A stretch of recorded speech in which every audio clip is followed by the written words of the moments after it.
I'm an EM consultant, and today I'm just going to demonstrate how to use bedside echo, demonstrating the 4 standard views. Patient position is important. Most of the patients that we encounter will be lying supine. If situation permitted, a better way of obtaining a good window would be to have the patient lying on their left hand side with the couch tilted to 45 degrees, their left arm abducted above their head and the right arm down by the hip. But unfortunately that's not a luxury that we have very much in the sorts of patients who present to our research department. 4 standard views that we're going to demonstrate today are the parasternal long-axis view, the parasternal short-axis view, the 4-chamber and 5-chamber apical view, and the subziphoid or ziphosternal view.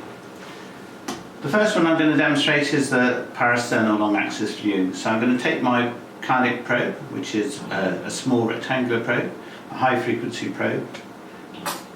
Make sure I have good amount of ultrasound gel on it, so I have good contact with the patient. The best view is usually obtained just to the left of the midline of the sternum, between the 3rd and the 5th intercostal spaces. The exact optimal position will depend on the patient, and it's really a matter of case of trying your first position and then adjusting the probe up or down to try and get between the rib spaces and optimize it. The long axis parasternal view is obtained by placing the probe just to the left of the midline of the sternum in the 3rd to the 5th intercostal spaces, with the tip of the point of the probe directed to the patient's right shoulder. So you can see here we've got the probe pointing towards the patient's right shoulder, just left of the sternum in the 4th intercostal space, and you can see quite clearly that we have a nice view of the parasternal long axis window.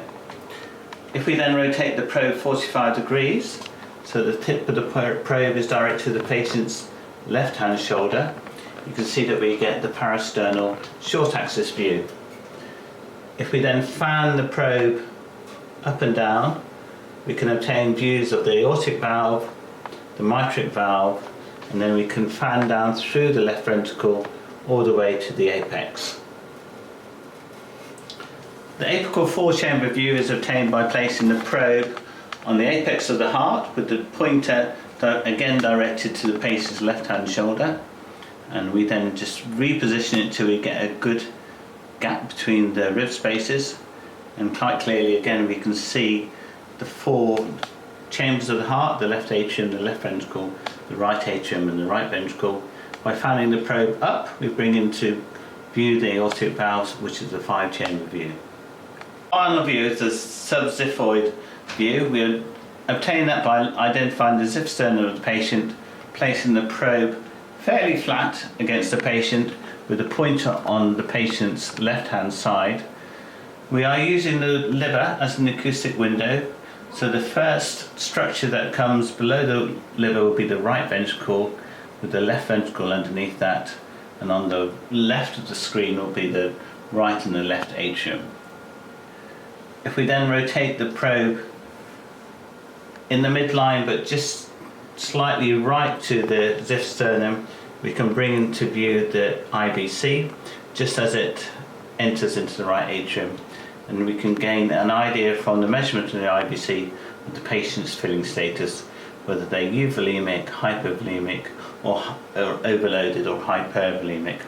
And if we get the patient to sniff,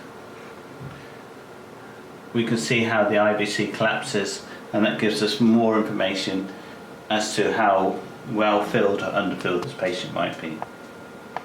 So in summary, in a very short period of time we can obtain a long axis parasternal view, a short axis parasternal view, an apical view and a subziphoid view, and from those 4 cardiac windows we can gain a lot of information about the patient's cardiac output and an indicator to why they're presenting to our emergency department.